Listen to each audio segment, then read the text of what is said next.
नमस्ते दोस्तों, आप सभी का फिर से एक बार स्वागत है मेरे चैनल कहानी और स्टोरी पर।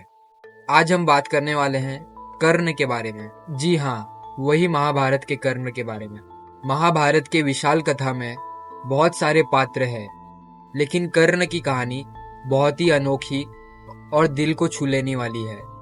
कर्ण एक ऐसा योद्धा थे जिनकी धनु विद्या बहुत ही अद्वितीय थी, लेकिन फिर भी समाज ने उनको स्वीकार नहीं किया, सिर्फ इसलिए क्योंकि उनका जन्म रहस्यमय था। कर्ण को सुत पुत्र कहा गया और उन्हें अपमानित किया गया, लेकिन कर्ण कभी भी हार नहीं माने और सभी तकलीफों का सामना किया।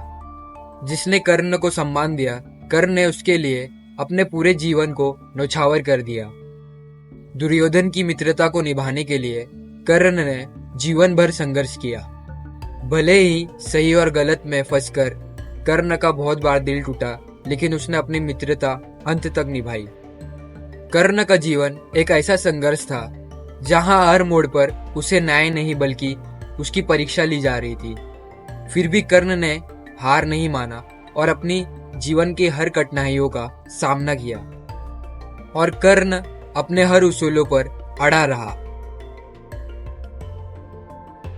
बहुत समय पहले की बात है। कुंती जो पांडवों की मां बनी, उनको ऋषि दुर्वासा ने एक वरदान दिया था। उन्होंने ऐसा वरदान दिया था कि माता कुंती किसी भी वक्त किसी भी भगवान या किसी भी देवता को बुला सकती थी।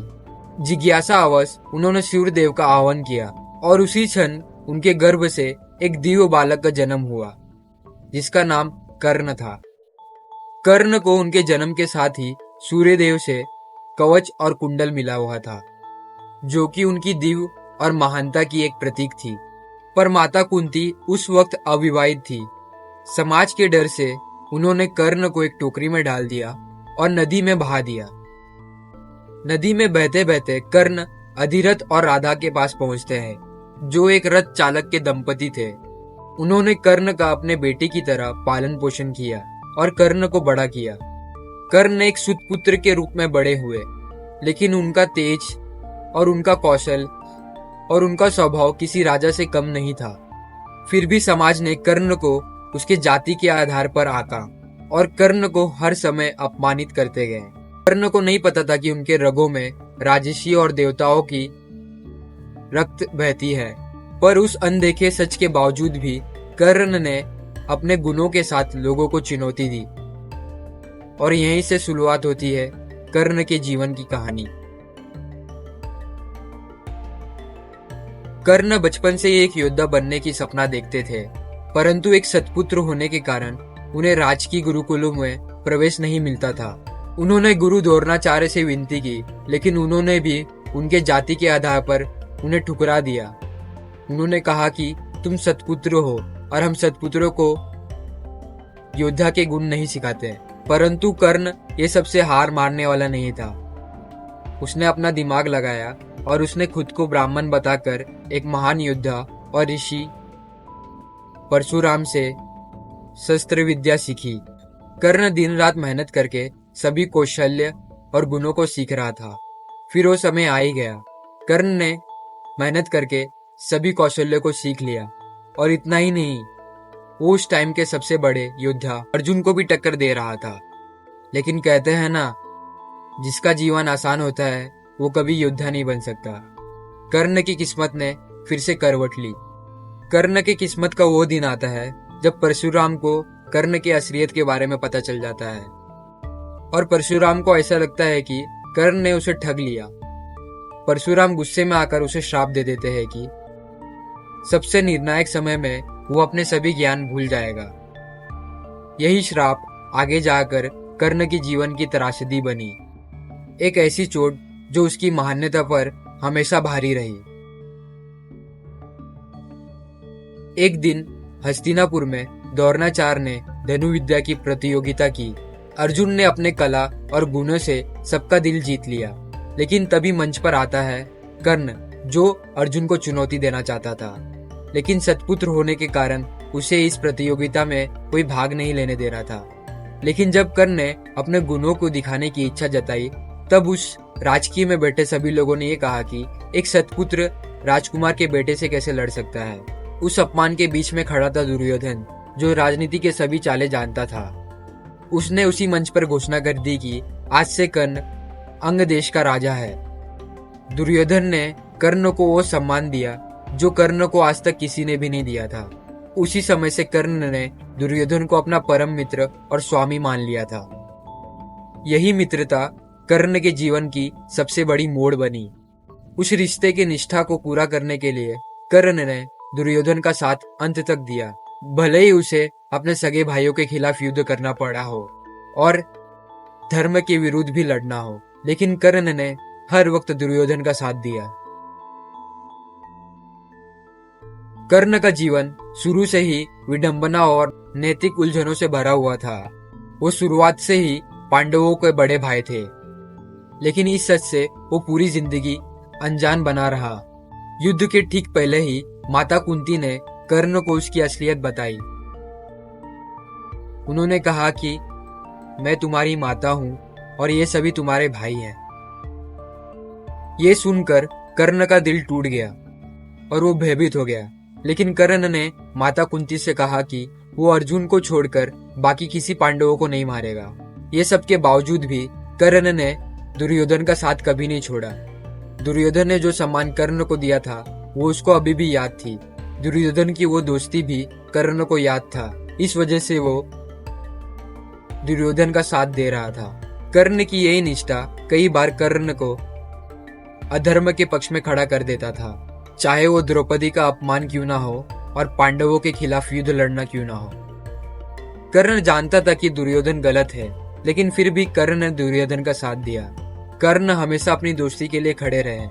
यही कर्ण की महानीयता भी थी और यही कर्ण की त्रासदी भी थी। कर्ण हर समय सही था, लेकिन वो गलत पक्ष में खड़ा था। कर्ण की सबसे बड़ी खासियत ये थी कि वो दानवीर था। वो अपना सब कुछ दान कर देता था, चाहे अमीर हो या गरीब हो।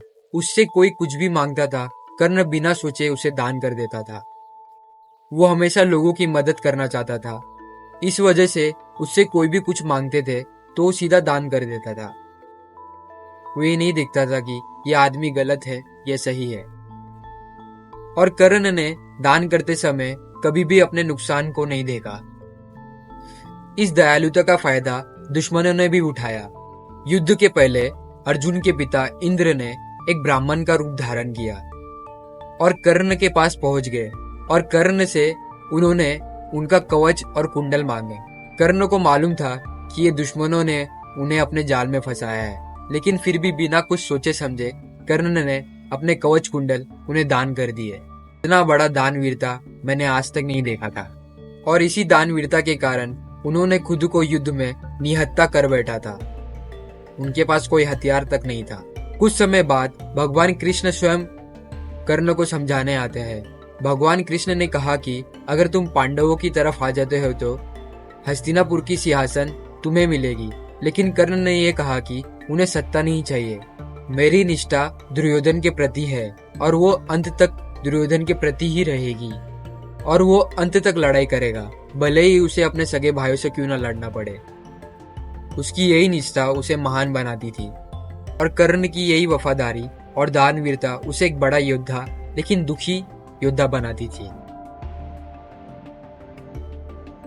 कुरुक्षेत्र की लड़ाई में कर्ण ने सभी का बहादुरी से सामना किया और वो अंत तक बहादुरी से सबसे लड़ते रहे, और उसने सभी ताकतवर योद्धाओं का सामना किया और उनके सामने डटे रहे।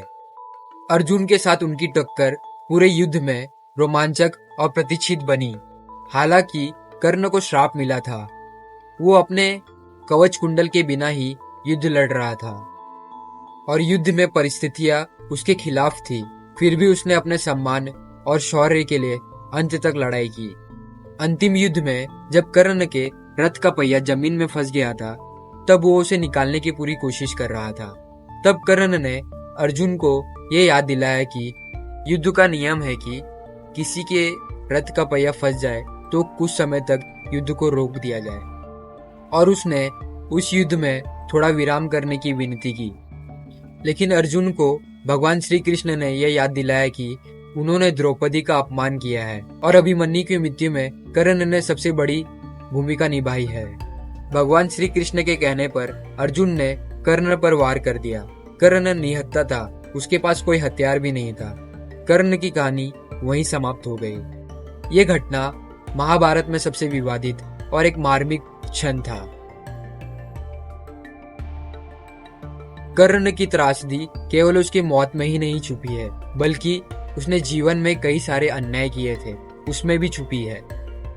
जन्म से पहले ही उसे त्याग दिया गया और उसे अपने असली पहचान से वंचित रखा गया।